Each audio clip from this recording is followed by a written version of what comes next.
بسم اللہ الرحمن الرحیم۔ ناظرین السلام علیکم، میں ہوں آپ کا میزبان صابر شاکر۔ آج جناب آپ سے کچھ 3-4 خبریں شیئر کروں گا، بہت اچھی خبریں، حوصلہ افزا خبریں ہیں اور پاکستان کے لیے اچھی ہوں گی، پاکستانیوں کے لیے اچھی ہوں گی، اور میرا خیال ہے کہ لینے کے دینے پڑ گئے ہیں۔ اور ایک نیب نے ایک پیمنٹ کی ہے $28 ملین کی براڈ شیٹ کمپنی کو۔ ایک تو میں اس کا آپ کو تھوڑا سا بتاؤں گا، اور یہ اب ریورس گیئر لگنے لگا ہے، اور ریورس گیئر اگر لگ جاتا ہے تو میرا خیال ہے کہ نہ ہی زرداری صاحب بچیں گے اور نہ ہی شریف فیملی بچے گی، اور وہ کافی خطرناک ہو سکتا ہے۔ ایک تو یہ ڈیٹیل بتاؤں گا۔ دوسرا، ایک آپ کو معلوم ہے کہ بریک ڈاؤن ہوا، بجلی سارے ملک میں معطل ہو گئی، تاریکی میں ڈوب گیا، بہت سی قیاس آئی ہیں، بہت سی کانسپریسیز آپ نے سنی، تو میں کافی دیر کے بعد آپ سے اس بارے میں گفتگو کر رہا ہوں، لیکن first hand informations, first hand knowledge کے ساتھ آپ سے بات کروں گا، اور جتنی بھی کانسپریسیز ہیں وہ بھی آپ کو بتاتا ہوں ان میں کتنی صداقت ہے، اور آخر یہ ماجرا کیا ہے، کیا یہ پہلی دفعہ ہوا۔ تو اس پہلے ذرا بولے لیں، پھر وزیر اعظم عمران خان بولے ہیں جناب، اور وزیر اعظم عمران خان کچھ اہم اقدامات کرنے جا رہے ہیں، اور وہ اگر واقعتاً ہو جاتے ہیں تو میرا خیال ہے کہ پاکستان میں سے کافی گند جو ہے وہ صاف ہو جائے گا، اور اس طرف بڑھ رہے ہیں۔ اور کیونکہ جب سے یہ پی ڈی ایم اور یہ سب کچھ ہوا ہے ستیہ ناش، تو اس کے بعد معاملات کافی حد تک کنٹرول ہو چکے ہیں۔ تو ابتدا کرتے ہیں، سب سے پہلی خبر وہ یہ ہے جناب کہ براڈ شیٹ ایک کمپنی تھی، اس کے ساتھ ایگریمنٹ کیا تھا نیب نے، اور لوٹی دولت واپس لے کے آنی تھی، اور برطانیہ سے متعلق تھی، اور ایون فیلڈ ڈپارٹمنٹ سے متعلق تھی۔ پرویز مشرف صاحب کے زمانے میں یہ جب ایگریمنٹ چل رہا تھا تو بہت زیادہ کامیابی ہو گئی تھی، اور بہت زیادہ کامیابی ہو گئی، اور بہت زیادہ ثبوت مل گئے، لیکن اس کے بعد ہوا یہ کہ براڈ شیٹ کمپنی ظاہر ہے جی پاکستان یہاں پہ بیٹھ کے نیب جو ہے وہ بیرون ملک تو انویسٹیگیشن نہیں کر سکتی، ثبوت اکٹھے نہیں کر سکتی، تو اس لیے یہ ایک ایگریمنٹ کیا گیا تھا، ان کی سروسز ہائر کی گئی تھیں، اور پھر اس میں ایک شک یہ بھی تھی کہ جناب اگر درمیان میں کوئی یہ معاہدہ توڑے گا تو اس کو پھر خمیازہ بھی بھگتنا پڑے گا، تاوان دینا پڑے گا۔ تو یہ جو عمران خان صاحب بار بار کہتے رہتے ہیں، اور ہم بھی کہتے ہیں، اپنی اب بھی ہماری جو اسٹیبلشمنٹ ہے ان سے یہ کہتے رہتے ہیں، اس فورم پہ بھی، ہر فورم پہ کہتا ہوں، اپنے کالم میں بھی کہتا ہوں، ٹی وی پروگرام میں بھی کہتا ہوں کہ آپ کرپٹ عناصر کے ساتھ جب بھی کمپرومائز کریں گے، اور کرپٹ عناصر اور پھر ہوں بھی وہ طاقتور کرپٹ عناصر، تو ان کو جب بھی موقع ملے گا تو وہ آپ کو ضرور ڈسیں گے۔ تو یہی ہوا تھا، بہت اچھی انویسٹیگیشن جا رہی تھی، نیب بہت اچھا کام کر رہا تھا، جنرل امجد تھے اس وقت نیب کے سربراہ، جب پرویز مشرف صاحب نے اقتدار سنبھالا تو اس کے بعد بہت اچھا کام چل رہا تھا، لیکن ہوا یہ کہ 3 سال کے بعد الیکشن ہوا، الیکشن ہونے کے بعد پھر وہی ایک سلسلہ چل پڑا، کیونکہ ملٹری ڈکٹیٹر، فوجی حکمران جو ہے اس کی ایک کمزوری ہوتی ہے، اس کی کمزوری یہ ہوتی ہے کہ وہ اقتدار میں آ تو جاتے ہیں، لیکن اقتدار میں آ کے پھر اس کو کنٹینیو کرنا، اور پھر اس کو اپنے اقتدار کو طول سے طول دینا، طویل سے طویل کرنا، اس کے لیے پھر وہ کمپرومائز کرتا ہے۔ تو پرویز مشرف صاحب نے بھی یہی کام کیا تھا، انہوں نے ایک کمپرومائز کیا، NRO کے نام سے وہ مشہور ہوا، نیشنل ریکنسیلیشن آرڈیننس ایک جاری ہوا، اور اس کے بعد سے یہ جو کچھ ہم دیکھ رہے ہیں، پھر شریف فیملی بھی واپس آ گئی، زرداری فیملی بھی، بھٹو فیملی بھی، سارے آئے، اور دونوں نے 5 سال حکومت کی، اور جس کا خمیازہ جو ہے وہ آج ہم بھگت رہے ہیں۔ تو جب NRO ہوا تو وہ انویسٹیگیشن براڈ شیٹ کمپنی کے ساتھ جو معاہدہ ہوا تھا وہ روک دی گئیں، بلکہ وہ معاہدہ یک طرفہ طور پر ختم کر دیا گیا۔ جب ختم کر دیا گیا تو اس کے پھر انہوں نے تاوان مانگا، اور وہ مقدمہ جیت گئے، $28 ملین پاکستان کو دینا پڑا، ابھی کچھ عرصہ پہلے دیا ہے۔ تو اس پہ نواز شریف صاحب اور ان کی فیملی، مریم صفدر صاحبہ، وہ بہت زیادہ شادیانے بجا رہے تھے کہ جناب یہ دیکھا ہمارا مقدمہ، ہم پہ الزامات، ہم بے گناہ ثابت ہوئے۔ لیکن اب ریورس گیئر لگنے لگا ہے، ریورس گیئر یہ لگنے لگا ہے کہ جو اس کمپنی کے چیف تھے، CEO، ان کا انٹرویو کر لیا ہمارے ایک دوست نے، عرفان ہاشمی صاحب نے، انہوں نے تو بالکل اوپنلی کہہ دیا، انہوں نے کہا جناب یہ کوئی بھی معصوم نہیں ہے، نہ نواز شریف صاحب معصوم ہیں، نہ زرداری صاحب معصوم ہیں، اور نہ ہی ہمارے جو ہم مقدمہ جیتے ہیں اس میں ان کو کلین چٹ ملی ہے، یہ تو ایک الگ چیپٹر ہے، بلکہ انہوں نے ایک آفر کر دی ہے، اور وہ کر دی ہے وزیر اعظم عمران خان اور پاکستان کو کہ جناب ہم دوبارہ کوآپریٹ کرنے کے لیے تیار ہیں، ہمارے پاس بہت زیادہ ثبوت موجود ہیں اور یہ بچ نہیں سکتے۔ خاص طور پہ انہوں نے نواز شریف صاحب کہا کہ یہ بچ نہیں سکتے، اتنے زیادہ ثبوت ہیں ہمارے پاس، اور پھر مزید یہ کہ اگر یہ دوبارہ موجودہ گورنمنٹ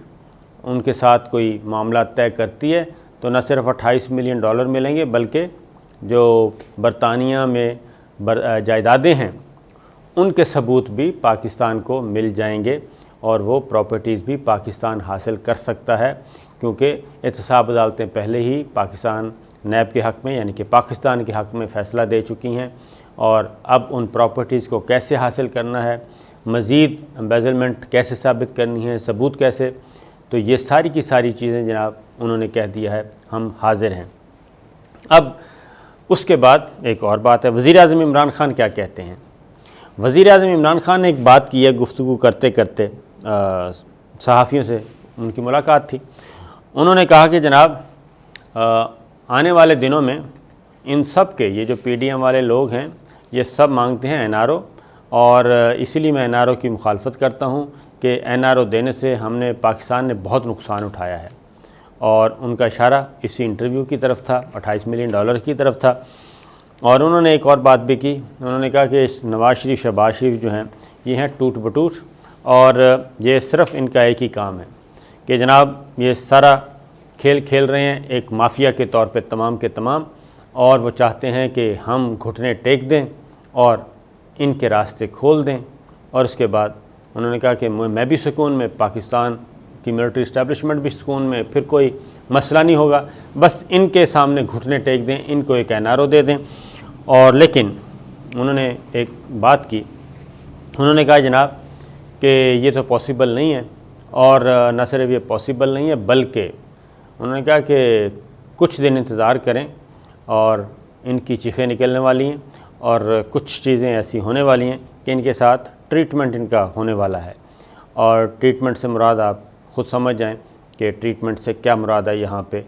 شاعر کی۔ تو ایسا جو بات میں نے پہلے بات کی تھی کہ 3-4 چیزیں ثابت ہو چکی ہیں،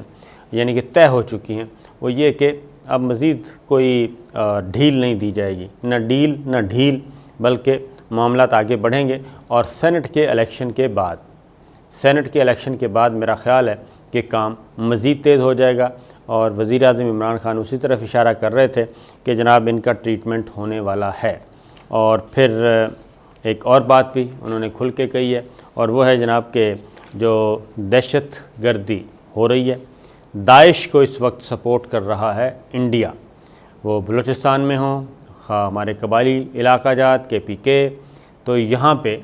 داعش کو جو سپورٹ کر رہا ہے وہ انڈیا کر رہا ہے، اور صرف یہاں نہیں کر رہا بلکہ افغانستان میں بھی داعش ایک پراکسی ہے، نئی پراکسی ہے، اور یہ پراکسی کس کی ہے؟ یہ ہرگز مسلمانوں کی پراکسی نہیں ہے، اس کا نام مسلمانوں والا رکھا گیا ہے ISS اور داعش، اور اس کو رائٹ ونگ ظاہر کیا جا رہا ہے، جبکہ ہماری اطلاعات کے مطابق، ہمارے انٹیلیجنس ایجنسیوں کی اطلاعات کے مطابق یہ ایک مغربی بچہ ہے، مغربی پراکسی ہے، اور اس میں انڈیا بھی شامل ہے، اور یہ مختلف ریجنز ان کو دے دیے گئے ہیں کہ فلاں ریجن میں فلاں ملک اس کو لک آفٹر کرے گا، تو ساؤتھ ایشیا میں جو داعش کو، جو ملیٹنسی کو، جو دہشت گردی کو جو ٹریننگ دے گا، سپانسر کرے گا، مالی معاونت کرے گا، وہ انڈیا کے ذمہ لگا دیا گیا ہے۔ تو یہاں کا جو داعش پراکسی ہے اس کا ہیڈ کوارٹر جو ہے وہ دلی ہوگا جناب، وہیں سے ساری ہدایات ملیں گی۔ تو وزیر اعظم عمران خان نے بھی اس کا کھل کے بات کر دی ہے۔ پھر یہ چیزیں ہیں، تو اس کے بعد ایک اور بات بھی کی ہے وزیر اعظم نے، اور وہ یہ ہے کہ جناب آنے والے دنوں میں ٹیکس نیٹ جو ہے اس کو بڑھایا جا رہا ہے، اور ٹیکس نیٹ انہوں نے خاص طور پہ کہا کہ جناب 3000 لوگ ہیں جو 70% ٹیکس دیتے ہیں پورے ملک میں، تو 22 کروڑ عوام کا ہے اور 3000 لوگ ہیں جو صرف 70% ٹیکس دیتے ہیں، باقی سب جو ہیں وہ کھا پی جاتے ہیں۔ تو ٹیکس نیٹ بڑھانے کے لیے نئی ٹیکنالوجی استعمال میں آ رہی ہے، اور نئی ٹیکنالوجی آ گئی تو میرا خیال ہے کہ یہ بات تو درست ہے کہ ہمارے ہاں جی ایک، اگر اسلام آباد کی بات کروں گا، کہ ایک صرف نام نہیں لیتا کسی بھی، تو ایک چائے کا بھی کوئی کام کر رہا ہے، کوئی سموسے بھی بیچ رہا ہے، کوئی سوپ بھی بیچ رہا ہے، تو اس کی بھی آمدنی دن میں لاکھوں میں ہوتی ہے، ہزاروں میں نہیں ہوتی، لاکھوں میں ہوتی ہے، لاکھ سے اوپر، 2 لاکھ 3 لاکھ۔ تو مہینے کی جو اس کی آمدنی ہے وہ جناب تقریباً 30 لاکھ تک چلی جاتی، 30 لاکھ سے اوپر چلی جاتی ہے، تو لیکن وہ ٹیکس نیٹ میں نہیں ہے۔ اور ایون یہاں کے جو اسلام آباد کے تو کھوکھے بھی بڑے زبردست ہیں، جن کو کھوکھے کا نام دے کے تو ٹیکس نہیں دیتا، تو 3000 لوگ دیتے ہیں صرف ٹیکس، 70% باقی سب کھا پی جاتے ہیں۔ تو اس لیے سینٹ کے الیکشن تک انتظار کیا جا رہا ہے، تو معاملات کچھ آگے بڑھنے والے ہیں صفائی ستھرائی کے حوالے سے، اس لیے ورڈ یوز کیا گیا ٹریٹمنٹ۔ اب آتے ہیں بجلی بحران کی طرف جناب۔ ہوا یہ بجلی بحران کا معاملہ یہ تھا کہ اس کے بارے میں کانسپریسیز بہت ہیں۔ کانسپریسیز جناب یہ بھی کہا گیا کہ کوئی دہشت گردوں نے حملہ کر دیا، یہ بھی کہا گیا کوئی انڈیا وغیرہ نے کوئی حرکت کر دی ہے اور یہ سارا بریک ڈاؤن ہو گیا، اور ہماری ایئر فورس جو ہے وہ ہائی الرٹ، ریڈ الرٹ پہ چلی گئی ہے، بحریہ کو یہ کر دیا گیا ہے۔ تو اس طرح سے بہت زیادہ کیاسرائی، بہت زیادہ کیوس پیدا کیا گیا کیاسرائی کے ساتھ ساتھ۔ تو لیکن جو ساری چیزیں اب تک کی اطلاعات کے مطابق ملی ہیں وہ یہ ہے کہ جناب یہ غفلت ہوئی ہے، اور غفلت کی ہے انجینئرز نے۔ کن انجینئرز نے کی ہے؟ جو گدو پاور سٹیشن پہ، گدو تھرمل پاور سٹیشن میں کام کر رہے تھے۔ یہ سندھ کے کشمور میں ہے جناب، دریائے سندھ پہ واقع ہے، اور یہ اس کا شمار پاکستان کے بڑے بجلی گھروں میں ہوتا ہے۔ وہاں پہ ہو یہ رہا تھا جی کہ ایک سوئچ یارڈ پہ کام ہو رہا تھا، اور سوئچ یارڈ پہ کام کے دوران ہی کسی کیا کہنا چاہیے اس کا، وہ میں نے بات کی بہت ہی انتہائی ہائی آفیشلز جو ہیں، انہوں نے کہا زیادہ سے زیادہ یہی کہہ سکتے ہیں اس کا دماغ خراب ہو گیا تھا،